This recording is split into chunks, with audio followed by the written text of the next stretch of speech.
성도 여러분, 우리 함께 예배하십시다. 우리의 예배를 받으시는 하나님께 오늘도 우리가 감사함으로, 기쁘고 즐거움으로 우리 하나님을 예배합시다. 우리 다 같이 눈을 감고 하나님이 우리를 예배로 부르시는 그 부르심을 들어보시기 바랍니다. 우리가 아직 약할 때에, 그리스도께서는 제때에 경건하지 않은 사람을 위하여 죽으셨습니다. 의인을 위해서라도 죽을 사람은 거의 없습니다. 더욱이 선한 사람을 위해서라도 감히 죽을 사람은 드뭅니다. 그러나 우리가 아직 죄인이었을 때에 그리스도께서 우리를 위하여 죽으셨습니다. 이리하여 하나님께서는 우리에 대한 자기의 사랑을 실증하셨습니다. 그러므로 지금 우리가 그리스도의 피로 의롭게 되었으니 그리스도로 말미암아 하나님의 진노에서 구원을 얻으리라는 것은 더욱 확실합니다. 우리가 하나님의 원수일 때에도 하나님의 아들의 죽으심으로 말미암아 하나님과 화해하게 되었다면, 화해한 우리가 하나님의 생명으로 구원을 얻으리라는 것은 더욱더 확실한 일입니다. 그뿐만 아니라 우리는 또한 우리 주 예수 그리스도로 말미암아 하나님을 자랑합니다. 우리는 지금 그로 말미암아 하나님과 화해를 하게 된 것입니다. 우리를 먼저 사랑하신 하나님 아버지, 우리가 하나님을 사랑하고 예배합니다. 우리가 아직 죄인이었을 때, 우리가 아무런 능력이 없어 우리 스스로를 구원할 수 없을 때에 우리를 사랑하신 하나님 아버지, 우리가 하나님을 사랑하고 예배합니다. 우리가 하나님을 찬양합니다. 하나님의 사랑과 긍휼에 감사합니다.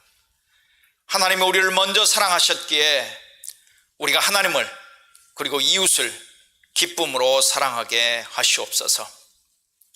하나님 아버지, 우리의 기쁨이 하나님의 말씀에 있고, 그래서 우리가 즐거이 하나님의 말씀을 듣고 순종하게 하시옵소서.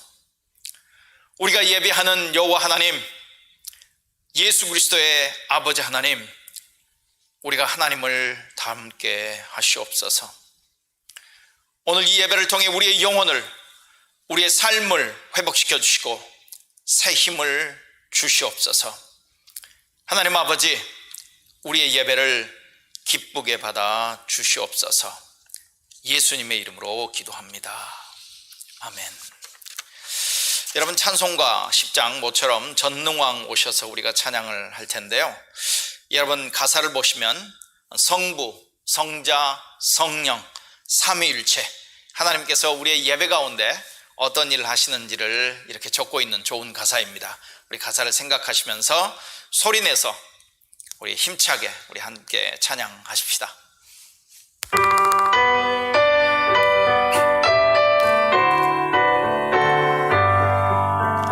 전능왕 오셔서 우리를 찬송케 하옵소서. 영광과 권능의 성부여 오셔서 우리를 다스려 주옵소서. 강생한 성자여 오셔서 기도를 들으소서. 택하신 백성들 복 내려 주시고 거룩한 마음을 주옵소서. 위로의 주 성령 오셔서 큰 증거 주옵소서. 전능한 주시여 각 사람 마음에서 떠나지 마시고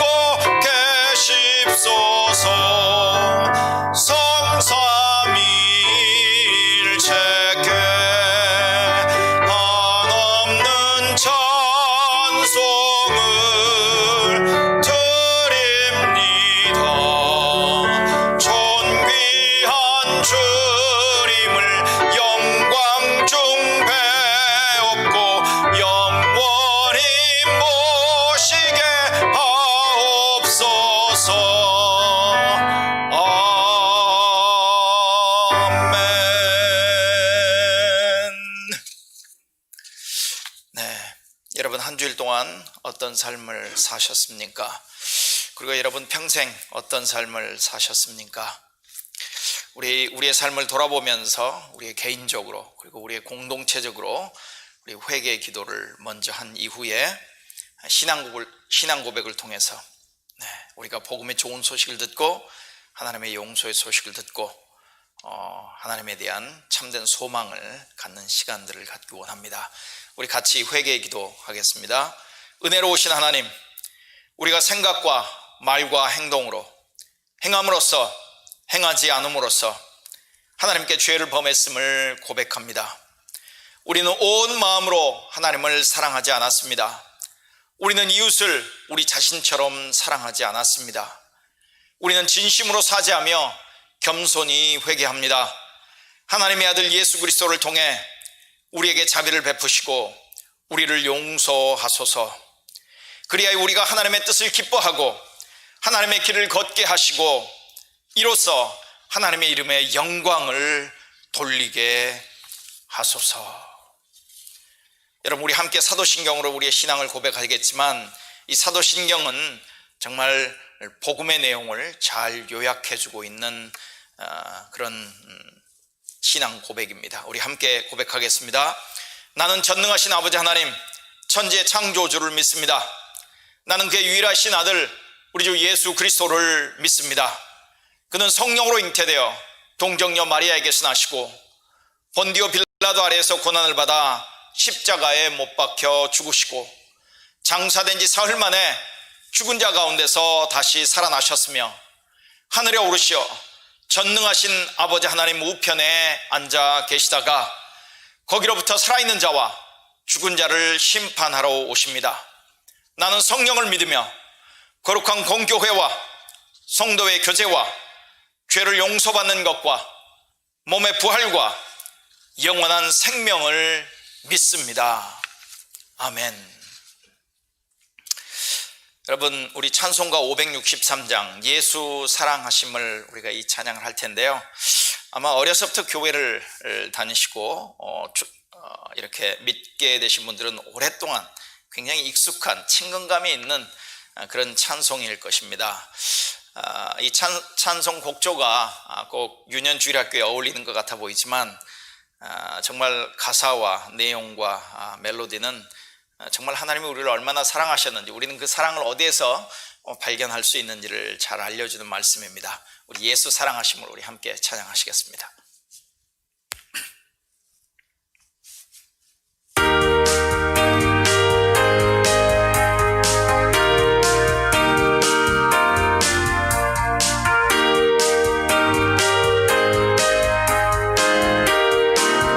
예수 사랑하심은 예수 사랑하심을 성경에서 배웠네.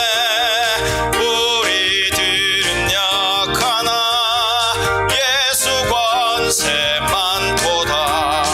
날 사랑하시 날 사랑하시 날 사랑하시 성경에 써 있네.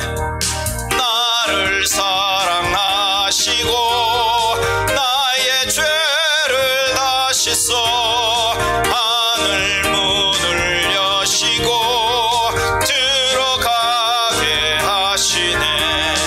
날 사랑하시 날 사랑하시 날 사랑하심 성경에 쓰였네.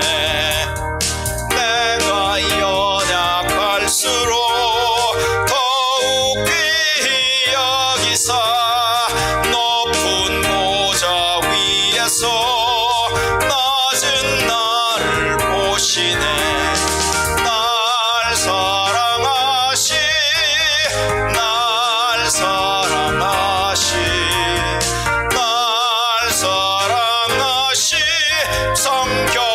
쓰였네.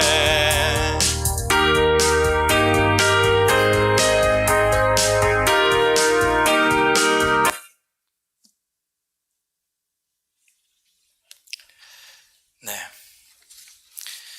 우리 이번 주는 열방을 위한 기도는 나미비아입니다.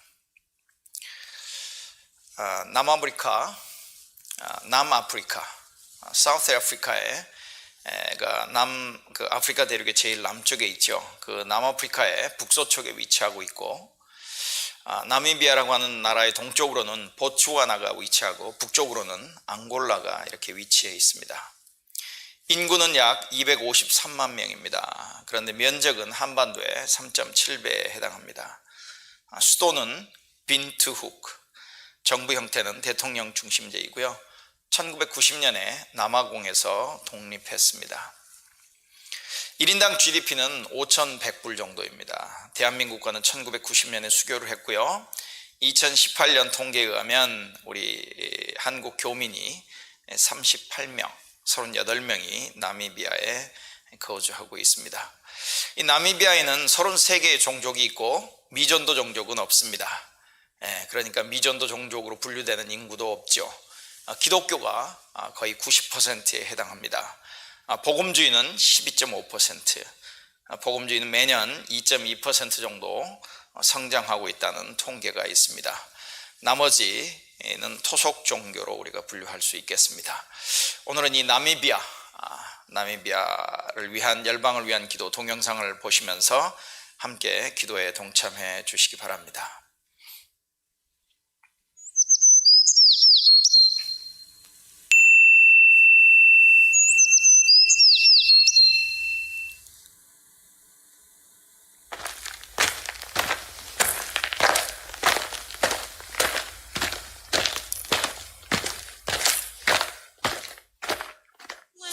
In this world, who's full of love, that whatever mistake and sin you have committed, He forgives. 하나님 아버지, 이 시간 나미비아를 위하여 기도드립니다.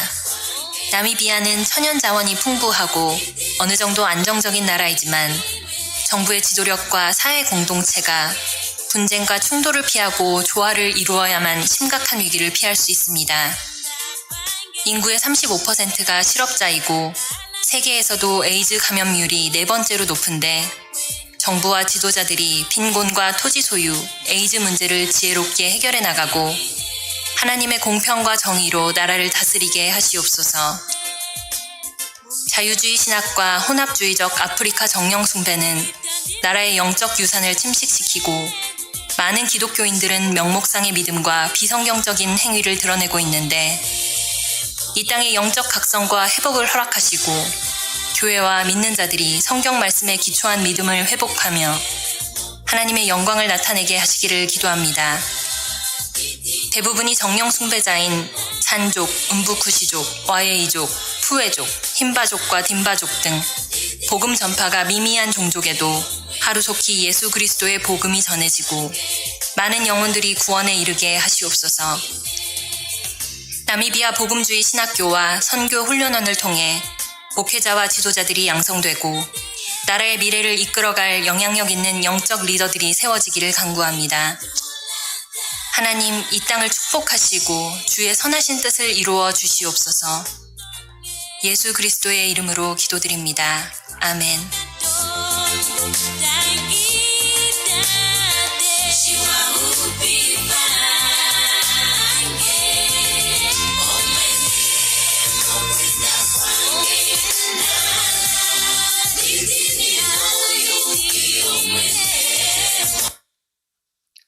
네, 여러분 예배를 위한 자료를 받으셨을 때 나미비아를 위한 열방을 위한 기도 제목 3가지가 있습니다.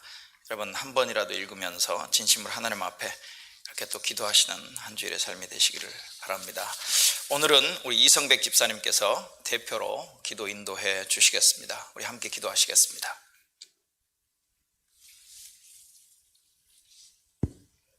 우주의 창조자가 되시고 시작과 끝을 주관하시며 예수 그리스도의 십자가의 죽음과 부활, 승천, 그리고 재림의 약속을 통하여 성령의 인도하심 가운데 영생을 허락하시고 부활의 소망을 간직하며 살아갈 수 있게 해주신 하나님을 찬양합니다. 지금 인류는 코비드19라는 질병으로 인하여 삶의 모든 영역에서 불편함, 불안함, 그리고 죽음에 대한 두려움을 겪고 있습니다. 그러나 이 팬데믹 또한 하나님께서 주관하고 계실 것이기에 저희들은 하나님의 말씀 앞에 저희들의 삶을 비추어 볼 수밖에 없습니다. 혹시라도 이 질병에 하나님과 같아지려는 저 바벨탑의 교만함은 없었는지, 우리 생명의 호흡이 하나님께 달려있음을 부인하려는 오만함은 없었는지 돌아봅니다. 하나님, 우리가 행하는 일에 하나님이 없어서 우리가 옳다고 생각하고 하고 싶은 대로 하면서 살아가는 어리석음을 범하지 않도록 도와주시옵소서. 우리의 삶이 힘들거나 불안하거나 억울하거나 암울해 보이는 상황에 처해 있더라도 오히려 삶의 주관자가 하나님이시라는 믿음의 신뢰를 고백하는 시간들이 될 수 있도록 일으켜 세워주시옵소서. 만일 모든 것이 잘 되어가고 있는 것처럼 보인다면 혹시라도 우리의 바람이 세상에 있는 것은 아닌지 점검해 보기를 소망합니다. 우리 눈에는 어둠이 지속된 것처럼 보인다고 할지라도 그게 하나님 보시기에 선한 것이라면 하나님, 우리도 그 어둠 속에서 선한 것을 볼 수 있도록 인도하여 주시옵소서. 만몬과 하나님을 동시에 섬길 수 없다고 하신 하나님, 하나님의 자녀로 살아가는 것이 거룩한 백성이 되는 것이 세상의 가치 기준에 따라서 하는 것이 아니라 예수님의 십자가에서의 죽음과 연합하는 것이라고 말씀하셨습니다. 우리의 일상의 삶에 하나님의 뜻과 세상의 뜻을 분별할 수 있는 지혜를 허락하시어 세상에서 잘나지 않더라도, 세상이 알아주지 않더라도 하나님께서 원하시는 바를 행할 수 있고 그런 가운데서도 LA를 누릴 수 있는 우리의 믿음이 되도록 지켜주시옵소서.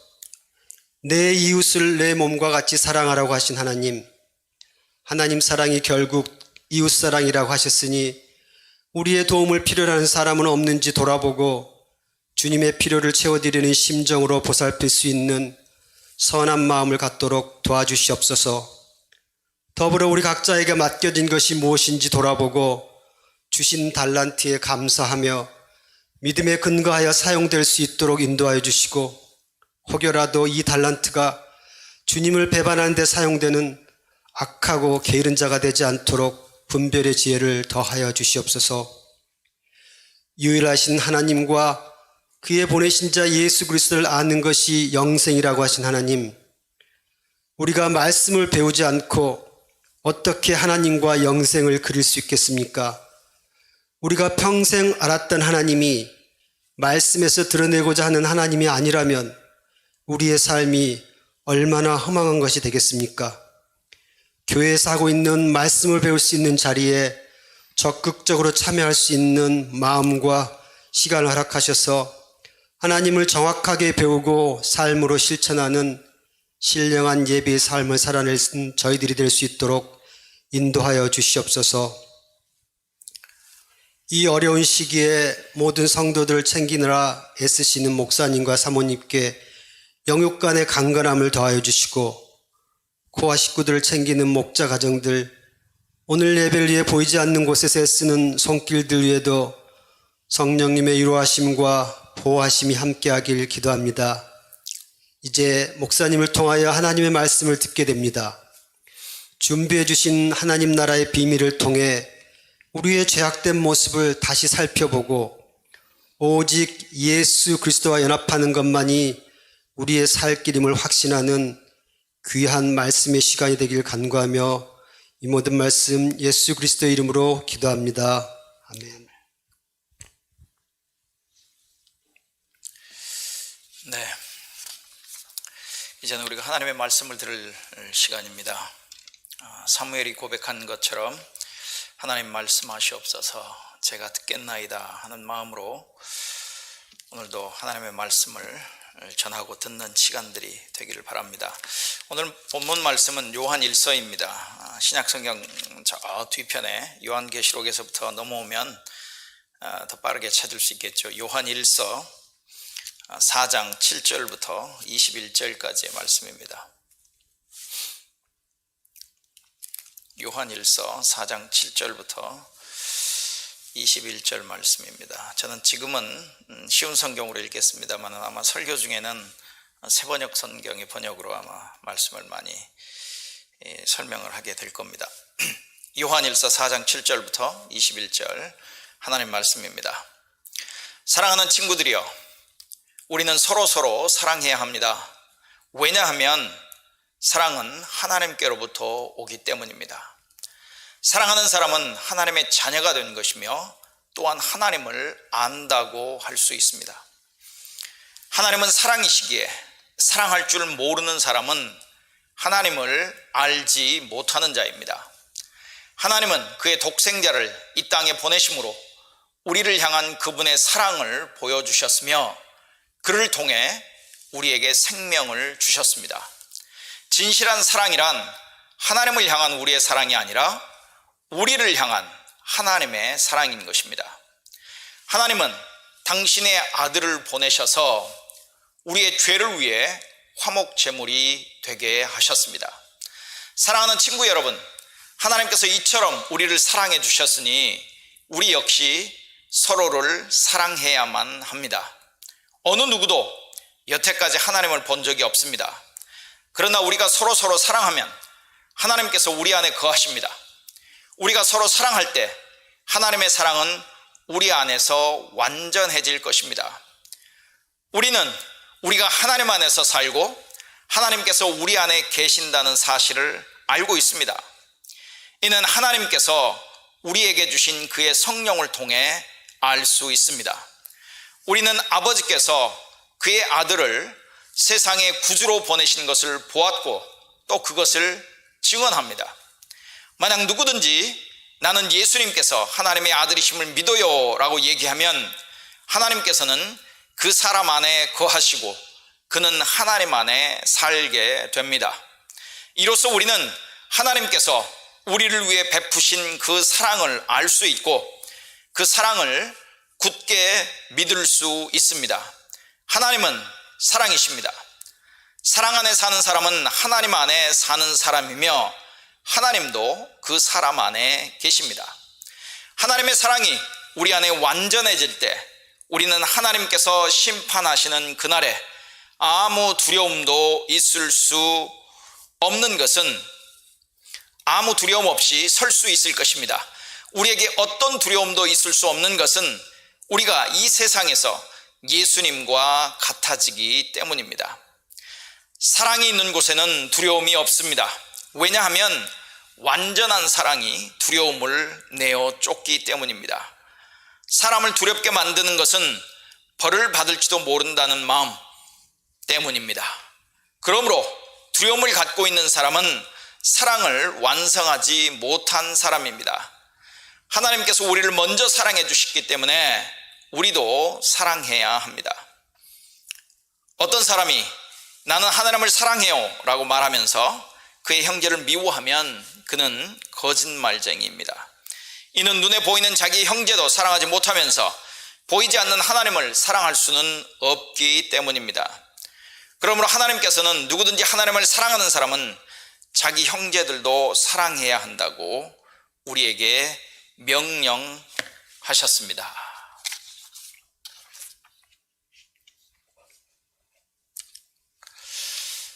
여러분, 하나님을 본 적이 있으십니까? 하나님을 정말 보고 싶으십니까? 우리는 하나님을 볼 수 있다고 생각하십니까? 우리는 또 하나님을 사랑하라는 요구를 받습니다. 그럼 우리의 질문은 어떻게 보이지 않는, 볼 수 없는 하나님을 사랑할 수 있겠는가? 라고 하는 질문을 우리는 할 수밖에 없죠. 또한 하나님이 우리를 사랑하시기 때문에 우리가 하나님을 사랑해야 한다라고 얘기를 하면 과연 하나님의 사랑이 우리를 사랑하신다는 사실을 우리는 어떻게 알 수 있을까? 그런 생각을 해보게 됩니다. 부모는 자녀를 사랑합니다. 그 자녀는 부모가 자기를 사랑하는 것을 어떻게 알 수 있을까요? 결혼한 부부간에도 서로 사랑합니다. 그 부부간에 서로의 사랑을 우리가 어떻게 알 수 있을까요? 부모의 사랑은 우리가 볼 수 있는 것인가요? 부모의 사랑을 우리는 볼 수 있습니까? 부부간의 사랑은 보이는 것입니까? 그렇기 때문에 우리는 부부간의 사랑을 볼 수 있을까요? 이런 질문들을 통해서 오늘 본문을 살펴보기를 원합니다.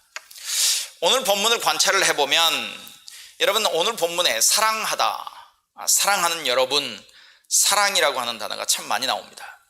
사랑하다, 이 동사죠. 헬라어로는 아가파우라고 하는 단어인데요, 신약에 총 143회 나옵니다. 그 중에서 요한복음에 37번 제일 많이 나오죠. 그리고 요한일서에 28번, 두 번째로 많이 나옵니다.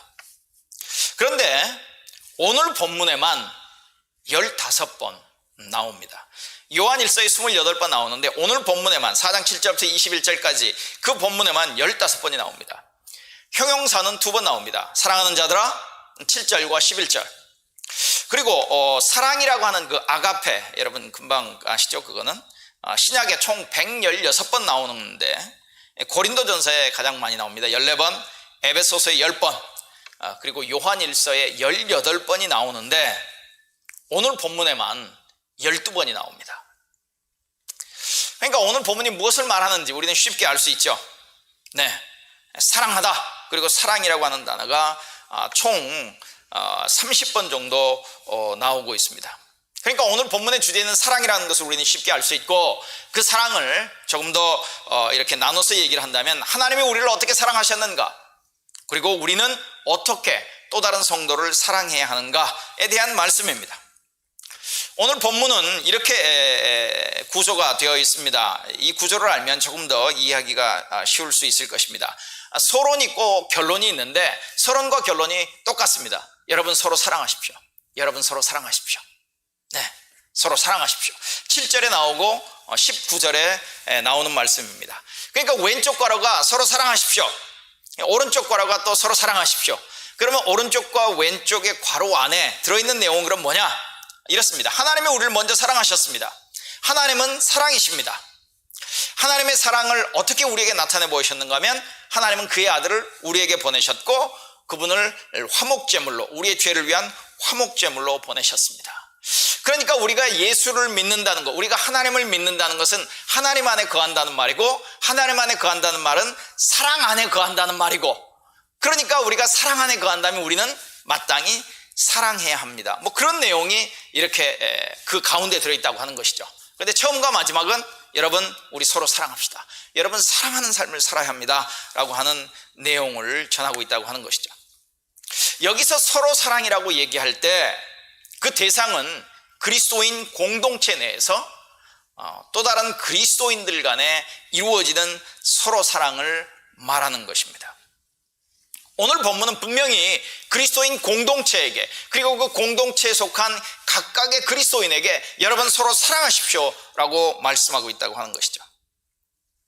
여러분 7절에도 사랑하는 여러분, 이 요한일서의 저자가 사랑하는 여러분 이렇게 부르죠. 또 11절에도 사랑하는 여러분 이렇게 부릅니다. 그러니까 요한일서의 저자와 그 편지를 지금 읽고 듣고 있는 사람들은 예수 그리스도 안에서 한 형제자매 된 그런 사람이라고 하는 것이죠. 또 우리가 그것을 알 수 있는 게 13절부터 16절까지의 말씀을 보시면 알 수 있습니다. 자, 한번 들어보십시오. 우리입니다. 그러니까 요한일서의 저자와 그리고 그 편지를 읽고 듣는 그 공동체, 그리스도인의 공동체를 지금 하나로 묶어서 얘기하는 것이죠. 우리가 하나님 안에 있고 또 하나님이 우리 안에 계시다는 것을 우리는 압니다. 그러니까 이미 그리스도인이라고 하는 것이죠. 우리는 아버지께서 아들을 세상의 구주로 보내신 것을 보았고 또 그것을 증언합니다. 누구든지 예수를 하나님의 아들로 시인하면 하나님이 그 사람 안에 계시고 그 사람은 하나님 안에 있습니다. 우리는 하나님이 우리에게 베푸시는 사랑을 알았고 또 믿었습니다. 다른 말로 얘기하면 하나님이 베푸시는 사랑을 알았고 믿었다는 이야기는 예수를 하나님의 아들로 시인하고 믿고 받아들인 그리스도인이라고 하는 것이죠. 그러니까 그리스도인이, 한 사람의 그리스도인이 그리스도인의 공동체에게 지금 편지하고 있다고 하는 것이죠. 그러니까 오늘의 그 말씀의 대상은 그리스도인 공동체에 속한 그리스도인들에게 전하는 말씀이다. 이런 사실을 우리가 기억하시면서 오늘 말씀을 들으면 좋겠습니다. 여기서 사랑하라, 사랑이라고 하는 이야기는 일시적인, 정말 가뭄에 콩나듯 가끔씩 일어나는 그런 사랑이 아니라 의도적이면서 지속적이고 습관적인, 그리스도인 공동체의 특징이 되는 그러한 사랑을 말씀하고 있다고 하는 것이죠. 우리가 살아가고 있는 삶의 예로 얘기를 한다면 아마 부모의 자녀 사랑이 바로 그런 사랑이 아닐까 하는 생각을 해볼 수 있습니다. 왜냐하면 부모의 사랑은 아이가 잉태될 때부터, 그리고 태어나서 장성해서 한 가정을 이룰 때까지, 아니 그 이후까지, 부모가 이 땅에서의 생명을 다할 때까지 끊임없이 지속적으로 습관적으로, 그게 부모의 특징 아니겠습니까? 그런 사랑, 그런 사랑, 부모의 사랑이 일시적으로 잠시 한두 번만 하고 끝나는 사랑일 수는 없겠죠. 그러니까 여기서 얘기하는 사랑은 그냥 한두 번의 사랑을 얘기하는 게 아닙니다. 그게 그리스도인의 태도가 돼야 하고, 그리스도인의 습관이 돼야 하고, 그리고 그리스도인 공동체의 특징이 되어야 한다는 사실을 말씀하고 있다고 하는 것이죠. 자, 이런 사실들을 전제로 하면서 오늘 말씀을 한번 살펴보겠습니다. 가장 핵심적인 메시지는 이겁니다. 여러분, 그리스도인은 서로 사랑해야 합니다. 그리스도인은 서로 사랑해야 합니다. 우리 함께 서로 사랑합시다. 여러분, 서로 사랑하십시오. 사랑해야만 합니다 라고 하는 말씀을 하고 있어요. 여러분 7절을 한번 보십시오. 7절에 이렇게 얘기하죠. 사랑하는 여러분, 서로 사랑하십시다. 11절, 사랑하는 여러분, 하나님께서 이렇게까지 우리를 사랑하셨으니 우리도 서로 사랑해야 합니다. 21절을 또 보십시오.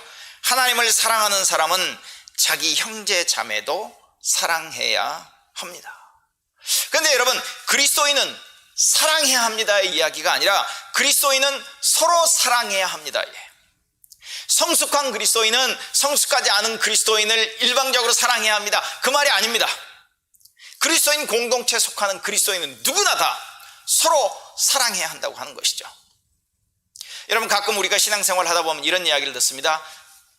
왜 교회를 오래 다녔다라고 하는 분이, 왜 교회의 집사라고 하는 분이, 왜 교회의 목회자라고 하는 분이 왜 누군가를 사랑하지 않을까, 왜 나는 사랑하지 않을까라고 얘기를 한다면, 그런 생각이 든다라면 우리는 그 순간에 잠시 한번 돌이켜 생각해 볼 필요가 있습니다. 나는 사랑을 받아야만 하는 대상이 아니라 사랑을 받고 사랑을 주어야 하는 대상이라고 하는 것이죠. 그리스도인은 서로 사랑해야 합니다. Let us love one another. We ought to love one another. We should love our brothers and sisters. 이렇게 얘기를 하는 것이죠. 우리의 서로의 사랑을 말씀하고 있다고 하는 것이죠. 이게 아주 가장 핵심적인, 그리고 너무나도 우리 눈에 분명하게 발견되어지는 그런 오늘 본문의 메시지죠. 그럼 우리가 이런 질문을 해볼 수 있습니다. 그러면 그리스도인은 왜 서로 사랑해야 하는가? 왜 우리는 서로 사랑해야 하는가? 아마 여러분 중에는 그런 질문을 하는 분들도 계실 수 있겠습니다. 아니면 서로 사랑하는 것이 쉽지 않기 때문에, 우리의 희생과 우리의 노력과 우리의 헌신이 따라야 하는 것이기 때문에 서로 사랑해야 한다라고 하는 이야기는 우리는 외면하고 부인하고 싶은 생각들이 들 수도 있겠죠. 그래서 오늘 본문에서 사도 요한도 우리가 왜 서로 사랑해야 하는지 그 이유를 우리에게 설명해주고 있다고 하는 것이죠. 왜 서로 사랑하는 것이, 왜 그리스도인의 공동체의 특징이 되어야 하는지, 왜 우리는 지속적이고도 특징적이고 습관적인 모습으로 우리는 사랑을 해야 하는지 오늘 그 이유를 설명해주고 있다고 하는 것이죠. 자, 그리스도인이 서로 사랑해야 하는 첫 번째 이유는 이것입니다. 하나님이 우리를 먼저 사랑하셨기 때문입니다. 하나님이 우리를 먼저 사랑하셨기 때문입니다. 하나님이 우리를 먼저 사랑하셨기 때문에 우리는 서로 사랑해야 한다고 하는 것이죠. 부모가 자녀를 먼저 사랑했죠. 자녀가 부모를 먼저 사랑한 경우는 없습니다. 하나님이 우리를 먼저 사랑하셨습니다. 부모가 자녀를 먼저 사랑했죠. 그렇기 때문에 당연히 자녀가 부모를 사랑하기를, 우리가 하나님을 사랑할 수 있기를, 그리고 우리가 서로 사랑할 수 있기를 하나님은 말씀하실 수 있다고 하는 것이죠. 하나님이 우리를 먼저 사랑하셨습니다. 19절을 한번 볼까요? 19절, 우리가 사랑하는 것은 하나님이 우리를 먼저 사랑하셨기 때문입니다. 아주 심플하죠. We love because He loved us first. 우리가 사랑하는 것은 하나님이 우리를 먼저 사랑하셨기 때문입니다. 여기서요, 우리와 하나님을 굉장히 강조해서 표현하고 있어요. 네, 제가 종종 말씀드리죠. 그 헬라의 문법상 우리라고 하는 단어는 동사에 그냥 포함되어 있을 수 있습니다. 하나님이라고 하는 단어는 또 동사에 포함되어 있을 수 있어요. 그런데 이 문장을 보니까 우리라고 하는 단어와 하나님이라고 하는 단어가 굳이 거기에 있더란 말이죠. 네, 우리는 사랑해야 하는 존재입니다. 근데 왜 우리가 사랑했느냐? 하나님이 우리를 사랑하셨기 때문에. 여러분 10절도 한번 보십시오. 10절도 이렇게 되어 있습니다. 사랑은 이 사실에 있으니 곧 우리가 하나님을 사랑한 것이 아니라 하나님이 우리를 사랑하셔서. 11절도 보십시오. 하나님께서 이렇게까지 우리를 사랑하셨으니 우리도 서로 사랑해야 합니다. 16절, 하나님이 우리를 사랑하시는 사랑을 우리가 알고 믿었노니. 네, 하나님이 우리를 사랑하셨다는 거죠. 여러분, 우리가 자녀를 볼 때 철이 들었다라고 우리가 그 자녀를 평가할 때 그때가 언제이냐 하면 자녀들이 부모가 자기들을 어떻게 사랑했는지, 자기들을 향해 어떤 희생을 감수했는지, 얼마나 정말 자기들을 쉬지 않고 부지런히 정말 사랑했는지를 알게 되면 그들이 부모에 대한 태도나 언어나 자세나 이런 것들이 달라지는 모습을 볼 수 있죠. 네, 자녀가 성숙해진 모습을 우리는 그런 것들을 통해서 볼 수 있습니다. 하나님은 우리에게 여러분 서로를 사랑하셔야 합니다. 그런데 그 이유가 뭐냐 하면 하나님이 여러분을 사랑하셨기 때문입니다. 하나님이 여러분을 사랑하셨기 때문입니다. 더더군다나 하나님은 그냥 말로만 사랑하신 게 아닙니다. 하나님은 자기의 사랑을 구체적으로 표현하셨죠. 구체적으로, 그리고 희생적으로 표현하셨습니다. 어떻게 표현하셨느냐면 자기 아들을 세상에 보내셨다고 하는 것이죠.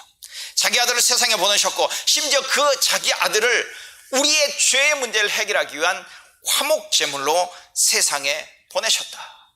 그렇기 때문에 하나님이 우리를 사랑하셨다고 하는 것은 매우 구체적이고 매우 희생적인 그 사랑이었다는 것을 우리는 알 수 있죠. 자, 9절부터 11절까지 한번 보겠습니다. 9절부터 11절까지.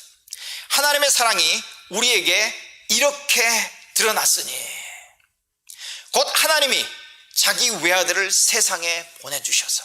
하나님의 사랑이 뭐라고요? 아들을, 하나밖에 없는, 여기 외아들이라고 하는 의미는 좀 번역이 좀 온전치 못합니다. One and only son, begotten son, 유일한 독특한 하나님의 아들, 네, 예수 그리스도를 얘기하죠. 하나님이 예수 그리스도를 세상에 보내주신 것, 그것이 하나님이 사랑을 우리에게 드러내신 것이라는 거죠. 곧 하나님이 자기 외아들을 세상에 보내주셔서 우리로 하여금 그로 말미암아 살게 해주신 것입니다. 사랑은 이 사실에 있으니, 다른 말로 얘기하면, 자, 사랑을 내가 이제 define 하겠습니다, 사랑을 정의해 보겠습니다 라고 하는 얘기죠. 사랑은 이 사실에 있으니 곧 우리가 하나님을 사랑한 것이 아니라 하나님이 우리를 사랑하셔서 자기 아들을 보내요. 또다시 여기 나오죠. 아들을 보냈다는 이야기. 자기 아들을 보내어 우리 죄를 위하여 화목제물이 되게 하신 것입니다. 사랑하는 여러분, 하나님께서 이렇게까지 우리를 사랑하셨으니 우리도 서로 사랑해야 합니다. 하나님은 우리를 먼저 사랑하셨습니다. 하나님을 사랑해 본 적이 없는 우리, 하나님을 사랑해 보려고 생각해 본 적도 없는 우리, 하나님께 반역했던 우리, 하나님을 부인하고 외면하고 거절하고 스스로 하나님이 되고 싶어 했던 우리, 그런 우리를 위해 하나님은 자기 아들을 보내셨고 그 아들을 화목제물이 되게 하셨고, 그것도 우리의 죄를 위한 화목제물이 되게 하셨고, 그래서 우리의 죄뿐만 아니라 우리의 그 죄가 하나님과 우리 관계에 입힌, 하나님과 우리 관계에 입힌, 그리고 하나님에게 입힌 그 상처까지 깨끗이 없애주셨다. 지금 그렇게 말씀을 하고 있다는 것이죠. 여기서 그의 아들이 화목제물이 되었다는 것, 이거 설명하려면 오늘 설교 시간을 다 이렇게 동원해서 설명을 해도 좀 부족할 수도 있습니다만, 이런 말이죠. 그의 아들이 화목제물이 되었다는 얘기는 예수 그리스도의 십자가의 죽음을 얘기합니다. 예수 그리스도의 십자가의 죽음으로 우리의 죄의 문제가 해결되었다는 것이죠. 죄의 지배에서 우리는 자유함을 얻었다는 이야기입니다. 어둠의 나라에서 하나님의 사랑의 아들로 옮겨졌다는 이야기죠. 이제 영원한 생명을 가지게 되었다는 이야기입니다. 하나님을 알게 되었고 하나님을 경험하게 되었고 하나님과 교제하게 되었다고 하는 것이죠. 그것이 우리의 능력으로가 가능해졌던 것이 아니라 하나님의 사랑으로 말미암아 하나님이 먼저 우리를 사랑하셨기 때문에 그게 가능해졌다는 것이죠. 이제 우리는 그래서 하나님과 화목하게 되었습니다. 하나님은 우리를 살게 하려고 자기 아들을 죽이셨습니다. 그것이 하나님이 우리를 사랑하신 그 사랑이라고 하는 거죠. 우리가 왜 서로 사랑해야 합니까? 하나님이 우리를 먼저 사랑하셨기 때문입니다. 그리스도인이 왜 서로 사랑해야 합니까? 두 번째 이유는 우리를 먼저 사랑하시는 그 하나님이 바로 사랑이시기 때문입니다. 하나님은 사랑이십니다. 오늘 본문에 두 번에 걸쳐서 이렇게 반복해서 말씀합니다. 8절을 한번 보시기 바랍니다. 오늘 본문 8절을 보면 사랑하지 않는 사람은 하나님을 알지 못합니다. 하나님은 사랑이시기 때문입니다. God is love. 16절도 하나님은 사랑이십니다. God is love. 두 번 얘기를 하죠. 왜 우리가 서로를 사랑해야 합니까? 하나님이 우리를 먼저 사랑하셨고 그 하나님은 사랑이시기 때문입니다. 하나님이 사랑이시기 때문에 사랑은 하나님에게서 오는 것이라고도 말합니다. 여러분 7절을 한번 보십시오.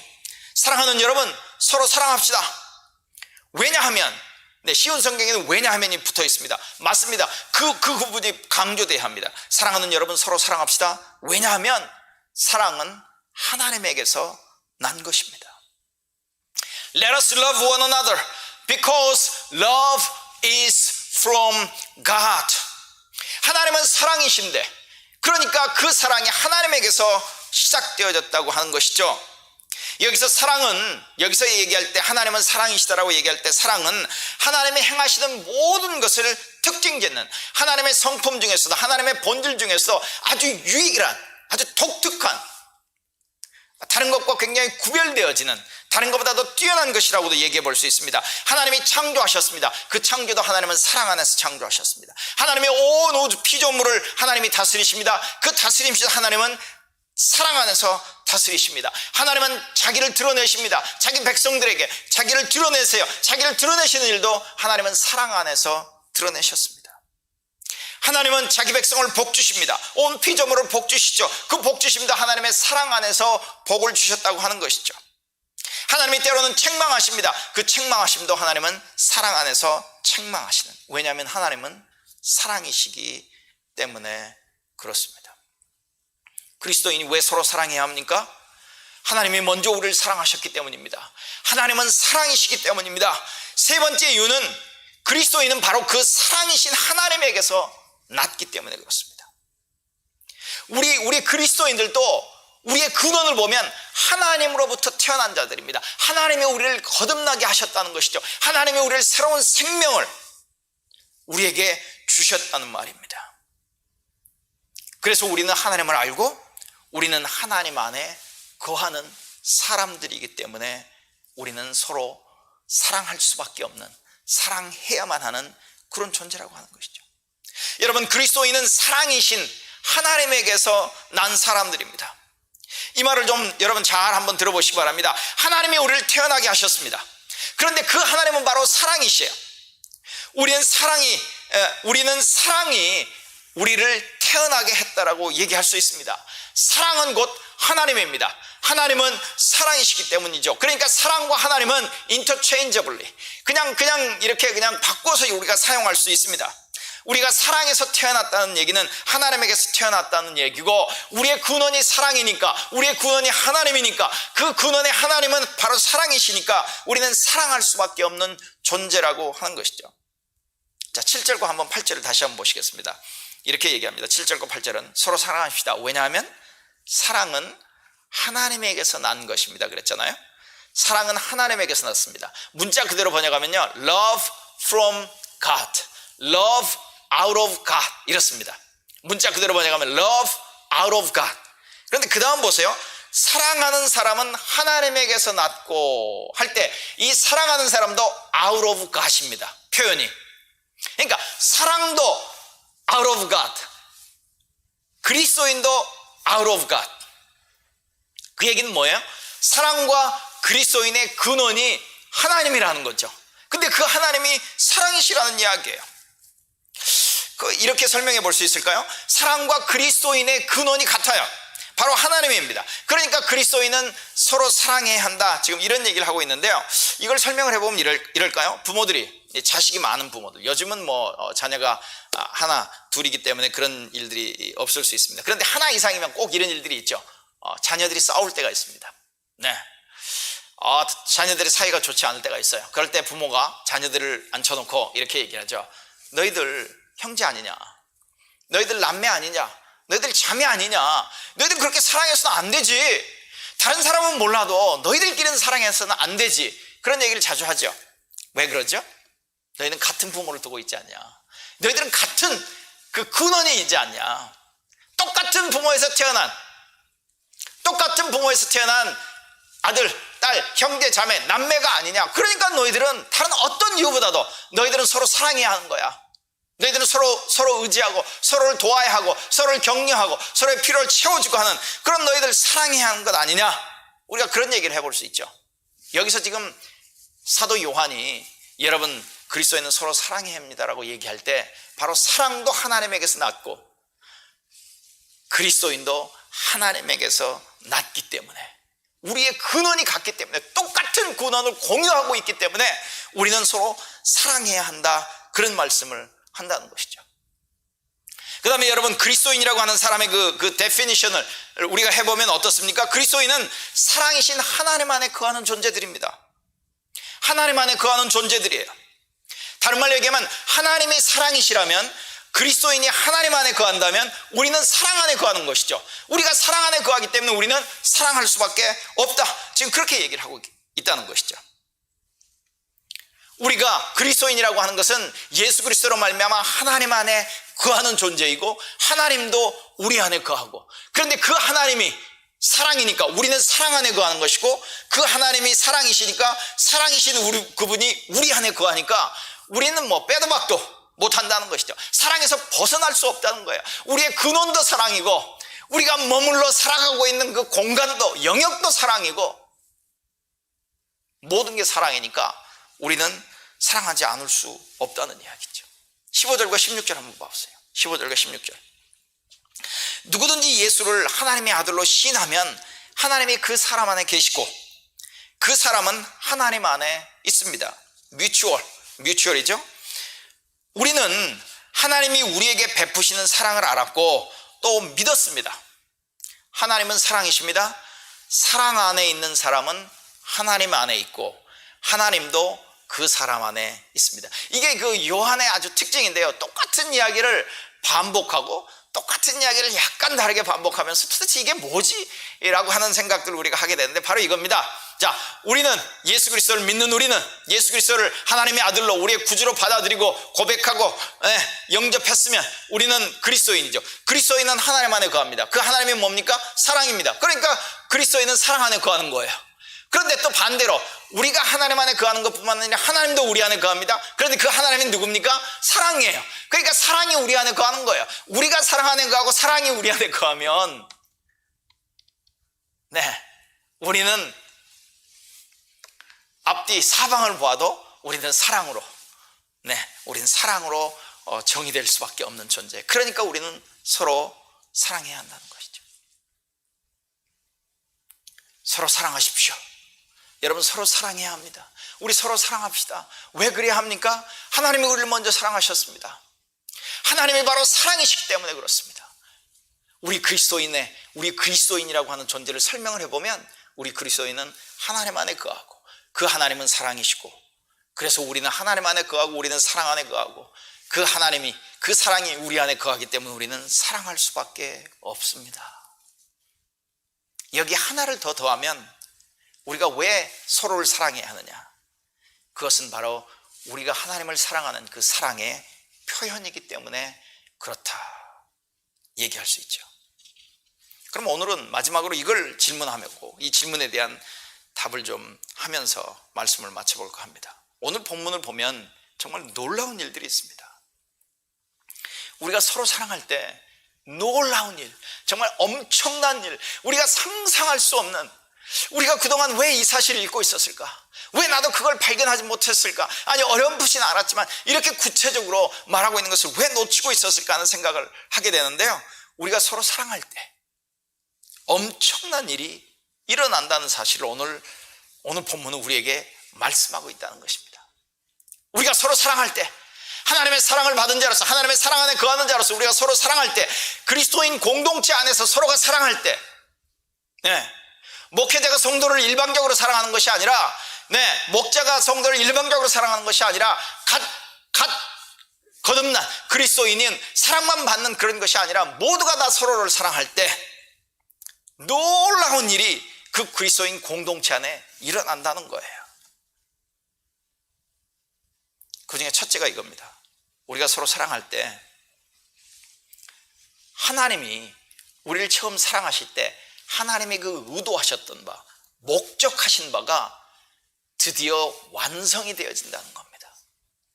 여러분, 여기서 완성이 되어진다라고 한 때 하나님의 사랑이 결코 부족해서의 의미가 아니라 하나님이 우리를 사랑하셨어요. 하나님 우리를 사랑하시고 작정하셨잖아요. 그래서 자기의 예수 그리스도를 보내셨잖아요. 화목제물로 보내셨잖아요. 우리의 죄를 위해서. 그렇게 하나님이 사랑하기로 작정하시고 하나님의 사랑을 드러내시고 나타내시고 구체적으로 하나님을 사랑하셨을 때 하나님이 목적하신 바가 뭐였느냐 하면 그리스도인 간의 서로 사랑이라는 거예요.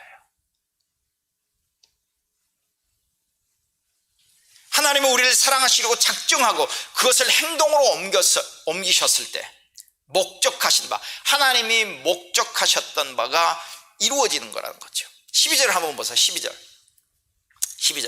지금까지 하나님을 본 사람은 없습니다. 그러나 우리가 서로 사랑하면 하나님이 우리 가운데 계시고 또 하나님의 사랑이 우리 가운데서 완성된 것입니다. 여기 완성된 것입니다 나오죠? 하나님의 사랑이 우리 가운데서 완성된 것입니다. 그런데 이 완성된다라고 하는 의미가 17절에도 나옵니다. 사랑이 우리에게 완성되었다는 사실은 하고 17절에도 나오죠. 또 18절에도 나옵니다.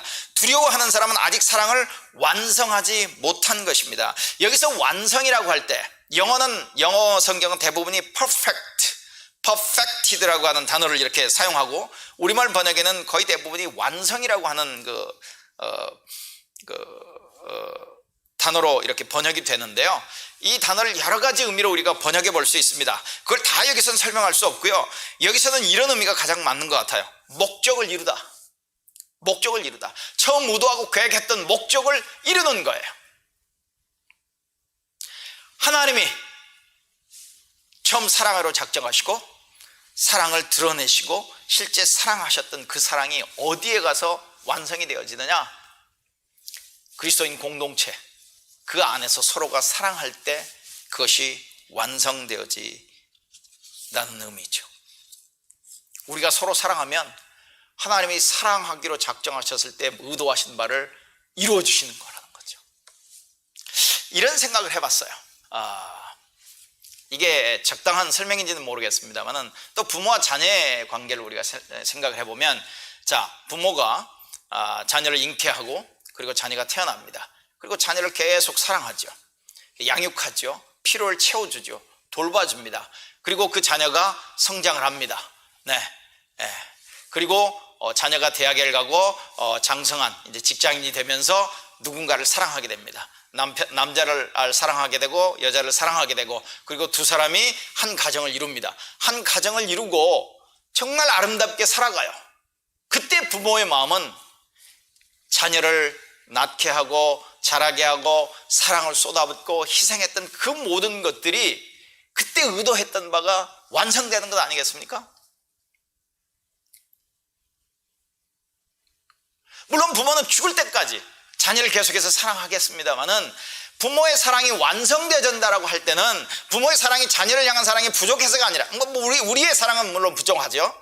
그렇지만 그 사랑이 완성되어졌다라고 하는 이야기는 자녀가 장성해서 성숙하게 한 가정을 이루고 정말 부모와 같이 그렇게 아름답게 살아가는 그 모습을 볼 때 부모가 자녀를 사랑하는 그 사랑의 목적이 완성되어진, 이루어진 게 아니겠냐는 거죠. 그리스도인 공동체에서 또 다른 그리스도인을 사랑할 때 하나님의 사랑의 목적이 이루어진다는 겁니다. 두 번째 놀라운 일이 일어납니다. 우리가 서로 사랑할 때 두 번째 일어나는 이 놀라운 일, 엄청난 일은 이겁니다. 우리가 하나님을 볼 수 있다는 거예요. 우리가 하나님을 볼 수 있습니다. 이 얼마나 엄청난 일입니까? 여러분, 모세도 하나님 앞에 하나님, 내가 하나님을 보고 싶습니다 라고 얘기할 때 하나님이 그냥 그림자만 보여주셨지만 보여주지 않으셨습니다. 그런데 우리가 하나님을 볼 수 있다는 이야기를 지금 오늘 본문에서 하고 있어요. 아무도 하나님을 본 적이 없다고 오늘 본문이 얘기를 하지만 그럼에도 불구하고 우리가 하나님을 볼 수 있는 방법이 있는데 그게 뭐냐? 우리가 서로 사랑할 때라는 거예요. 이거 엄청나지 않습니까, 여러분? 여러분, 이걸 우리가 기억하고 우리가 서로 사랑하는 공동체를 이룬다면 우리 공동체가 어떻게 변화될 수 있겠냐는 거예요. 하나님의 그 교회 공동체가, 예수 그리스도의 그 교회 공동체가 어떻게 변화될 수 있냐는 거죠. 여러분, 믿지 않는 사람들이 이런 요구를 하는 경우를 많이 들어보셨죠. 그리고 아마 여러분 중에는 그런 것을 경험하신 분들도 계실지 모릅니다. 하나님을 보여주십시오. 그럼 내가 하나님을 믿겠습니다. 그때 우리는 참 할 말이 없어요. 하나님을 보여줄 수가 없습니다. 내 삶에 역사하셨던 하나님에 대한 간증은 해볼 수 있지만 그게 하나님을 봤다고 얘기할 수 없어요. 요즘도 뭐 기도 중에 환상 중에 하나님을 봤다고 얘기할 수 있지만 그것은 정말 하나님을 참으로 본 것은 아니죠. 하나님이 여러 가지 모습으로 우리에게 드러내 보이신 부분은 있겠지만 정말 그 믿지 않는 사람들이 하나님을 보여달라고 할 때 정말 하나님을 보여줄 방법이 없어 우리는 참으로 곤란에 처할 때가 있죠. 그런데 여러분 12절 한번 봐보세요. 12절과 20절을 한번 보겠습니다. 오늘 본문을 12절과 20절을 보면 여기서 우리가 주의해야 할 단어가 있습니다. 12절, 지금까지 하나님을 본 사람은 없습니다, 이렇게 얘기하죠. 근데 왜 느닷없이 사랑 얘기를 하다가 하나님을 본 사람이 없습니다라는 얘기를 해요. 그러고 그 다음에 나오죠. 그러나 지금까지 하나님을 본 사람은 없지만 그러나 하는 얘기는 뭐예요? 하나님을 본 적은 없지만 그러나 볼 수 있는 방법이 있어. 이것을 지금 지금 그 의미하는 그것을 살짝 우리에게 지금 서제스천하는, 드러내는 어떤 그런 의미가 아니겠습니까? 지금까지 하나님을 본 사람은 없습니다. 그러나 우리가 서로 사랑하면 하나님이 우리 가운데 계세요. 여러분, 하나님이 우리 가운데 계시면 우리가 볼 수 있습니까? 없습니까? 볼 수 있다는 이야기예요.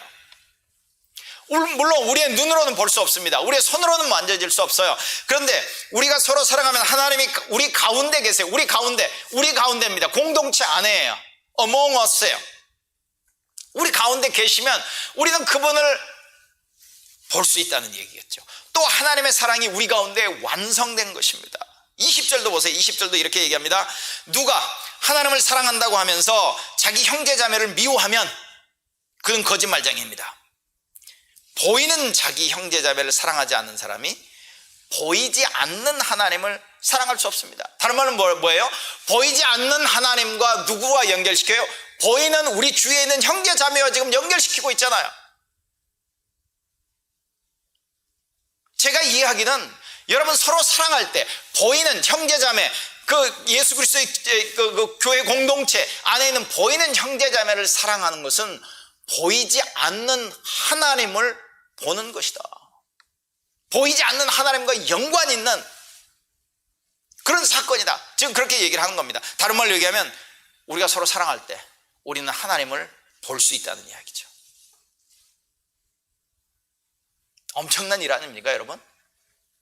여러분도 그렇게 기도해 보신 적이 있을지 몰라요. 하나님 보여주세요. 내가 하나님을 보고 싶습니다. 하나님을 알고 싶습니다. 이런 기도를 할 수 있죠. 그런데 우리가 하나님을 볼 수 있는 방법이 있어요. 서로 사랑할 때입니다. 서로 사랑할 때. 여러분, 서로 사랑하는 게 하나님의 사랑의 목적을 이루는 것이고 서로 사랑할 때 우리가 하나님을 볼 수 있다는 거, 이거 엄청난 일 아닙니까, 여러분? 여러분, 이스라엘 백성들에게 출애굽을 하고 이스라엘 백성들 이제 광야를 지나 가나안 땅으로 들어갈 때 그 이스라엘 백성들에게 최고의 복은 하나님이 그들 가운데 거하시는 거였어요. 그들이 하나님이 그들 가운데 거하시는 걸 어떻게 알았습니까? 회막 위에, 성막 위에 구름이 머무는 것을 보고 그들은 보았어요. 근데 그것과는 질적으로 다른 하나님을 볼 수 있는 일이 우리 가운데 있다는 이야기예요. 가능할 수 있다는 이야기예요. 셋째, 놀라운 일이 일어납니다. 그리스도인이 서로 사랑할 때 사랑이신 하나님이 그 공동체 안에 머무르신다.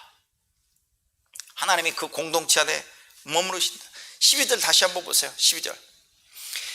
지금까지 하나님을 본 사람은 없습니다. 그러나 우리가 서로 사랑하면 하나님이 우리 가운데 계시고, 하나님이 우리 가운데 계시고, 우리 가운데 머무시고, 우리 가운데 살아 계시고, 우리 가운데 살고 계시고, 또 하나님의 사랑이 우리 가운데서 완성된 겁니다. 여기 지금 오늘 본문에요, 우리 가운데라고 하는, 하나님이 우리 안에, 우리 가운데 거하시고 우리가 하나님 안에 거하고, 우리, 그러니까 공동체입니다. 여기서는 개인을 강조하기보다는 공동체를 먼저 강조하고 있어요.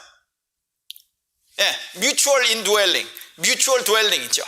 하나님이 공동체 안에 거하시고 그 공동체가 하나님 안에 거하시는 이 엄청난 일. 우리가 하나님을 볼 수 있을 뿐만 아니라 하나님을 경험하고 알 수 있을 뿐만 아니라 하나님은 우리 교회 공동체 안에 거하신다고 하는 것을 우리가 알 수 있다는 거죠. 만약 우리가 이것을 의식한다면, 그리고 하나님의 임재의식이 우리 공동체 안에 있다면 정말 충만하게 있기를 바라지만, 충만하지 못하더라도 하나님의 임재의 느낌이, 어떤 임재 현상이 우리 가운데 있다면 우리 교회 공동체는 이전과는 달라질 수 있지 않겠어요? 훨씬 더 나아지는 공동체가 될 수 있지 않겠습니까? 여러분, 자녀가 많은 집안에 부모가 그들과 함께 있는 것과 부모가 없을 때 그들이 아주 난리치고 서로 싸우고 치고받고 하는 것은 다른 얘기입니다.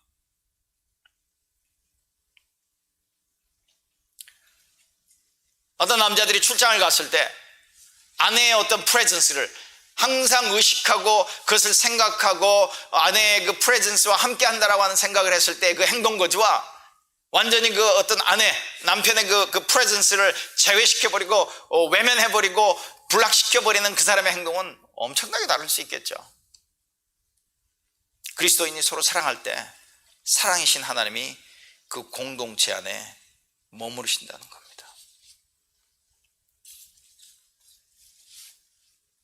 그럼 마지막으로 하나만 더 토를 달면, 서로 사랑할 때, 그리고 그 서로 사랑하는 삶을 살았던 성도가 마지막 심판날에 하나님 앞에 섰을 때 하나님 앞에 두려움을 갖는 것이 아니라 하나님 앞에 자신감, 확신, 당당함을 가질 수 있다. 담대함을 가질 수 있다. 그렇게 얘기를 해요. 17절 보십시오. 17절. 사랑이 우리에게서 완성되었다는 사실은 이 점에 있으니 곧 우리로 하여금 심판날에 담대함을 가지게 하려는 것입니다. 다른 말로 얘기하면요, 우리가 이 땅에서 서로 사랑하는 삶을 살지 못했으면 하나님 앞에 섰을 때 그 일로 인해서 책망받을 것이기 때문에 하나님 앞에 두려움을 갖고 서게 된다는 거예요. 떨면서 서게 된다는 것이죠. 예를 들어 형제가 싸웠습니다. 자매가 싸웠어요. 그리고 그 자매 둘을 불러다가 부모 앞에 세울 때 그들은 떠는 거죠. 불안한 것 아니겠습니까? 그런데 만약 그 두 자매나 두 형제를 불렀어요. 근데 그들이 평상시에 참 화목합니다. 정말 서로를 돌보고 섬기고 격려해주고 사랑해요. 그러면 그들이 부모 앞에 섰을 때 두려울 게 없죠. 우리로 하여금 심판날에 담대함을 가지게 하라는 것입니다. 우리가 이렇게 담대해지는 것은 그리스도께서 사신 대로 또한 우리도 이 세상에서 그렇게 살기 때문입니다. 다른 말로 얘기하면 그리스도는 하나님 앞에서, 예수 그리스도는 하나님 앞에서 담대했다는 거예요. 두려움이 없었다는 거예요. 두려움은 1도 없었다는 거예요. 왜요? 그리스도는 이 땅에서 사랑의 삶을 사셨으니까, 자기 전부를 주시는 사랑의 삶을 살았으니까. 마지막 우리도 이 세상에서 그렇게 살기 때문입니다는 뭐죠? 그리스도가 그렇게 사셨으니까 우리가 이 땅에서 그렇게 살면 우리도 그리스도처럼 하나님 앞에서 아무런 두려움이 없을 거라고 하는 것이죠. 여러분, 이게 우리가 서로 사랑할 때 나타날 수 있는 일입니다. 엄청난 일이잖아요. 내가 누구를 사랑했더니 그 사람이 나에게 똑같이 어떤 음식으로 표현을 했더니 그 사람이 나에게 음식으로 똑같은 사랑을 표현했다. 그것도 너무 고맙고 감사한 일이지만, 그것도 필요한 일이지만, 그걸 뛰어넘어서 우리가 그렇게 사랑할 때 하나님을 볼 수 있고 하나님의 임재가 우리 가운데 가득하고, 하나님이 우리를 사랑하시려고 작정했던 그 목적이 이루어질 수 있다라고 하는 것. 그래서 우리에게 서로 사랑하라고 말씀합니다. 하나님이 먼저 사랑하셨으니까. 하나님은 사랑이시니까. 여러분, 서로 사랑할 때 일어날 수 있는 이 놀라운 일들을 우리가 상상하면서 마음에 품으면서 우리가 같이 기도하고 우리가 서로 사랑해가는 우리 교회 공동체를 이뤄가면 얼마나 좋을까. 저는 이 설교를 준비하면서 야, 이러면 너무 좋겠다는 소망을 갖게 되었어요. 네. 이런 공동체, 이런 지역교회 이렇게 머물렀으면 좋겠다. 서로 사랑하자. 서로 사랑하십시다. 서로 사랑해야 합니다. 기도하겠습니다. 여러분, 오늘 말씀을 들으시면서 오늘 말씀을 또 다시 한번 되새김해보는 그런 시간을 우리 잠시라도 한번 가지시기 바랍니다. 서로 사랑하십시오 라는 말을 들으면 어떻습니까, 여러분? 그래, 그래야지. 맞아. 왜 또 저렇게 또 힘든 이야기를 할까? 그런 생각이 드십니까? 그래서 오늘 사도 요한도 왜 우리가 서로 사랑해야 하는지 여러 가지 이유를 들어서 우리를 설득하고 강조하고 또 반복하고 하는 그런 모습을 볼 수 있습니다. 그런데 여러분, 서로 사랑이 우리에게 부담만 주는 게 아니고 우리를 힘들게 하는 것만이 아니라 서로 사랑할 때 엄청난 일이 우리 교회 공동체 안에 일어날 수 있다는 것이죠.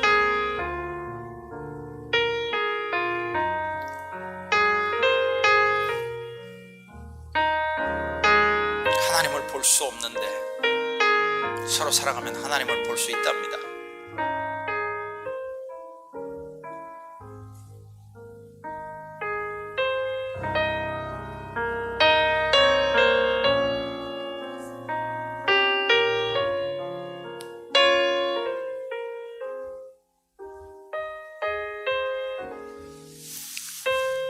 하나님 아버지, 우리 교회 공동체가 하나님이 우리를 얼마나 사랑하셨는지를 알고 경험함으로 우리가 서로 사랑하게 하셔서 약속하신 대로 우리가 하나님을 볼 수 있게 하시고 하나님의 임재가 우리 가운데 충만히 임하시고 하나님 우리를 처음 사랑하시기로 작정하셨을 때 목적하신 바가 온전히 이루어질 수 있기를, 정말 우리가 그런 소망을 품고 기도할 수 있기를 시간 간절히 구합니다. 주님, 그 일을 우리 가운데서 그리고 이 땅에 있는 특별히 한국교회 내에서 그 일을 이루어 주시옵소서. 이제는 우리 주 예수 그리스도의 은혜와 하나님 아버지의 그 놀라우신 사랑하심과 성령의 교제하심이 서로 사랑하는 공동체를 이루어가기를 소망하는 우리 비전 선교교회 위에 우리 성도들 위에 지금부터 영원토록 함께 하시기를 예수 그리스도의 이름을 의지하여 간절히 축원하옵나이다. 아멘.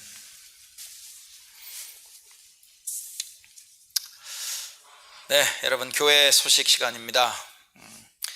여러분, 우리도 여러분 또 다음 주에 뵙겠습니다.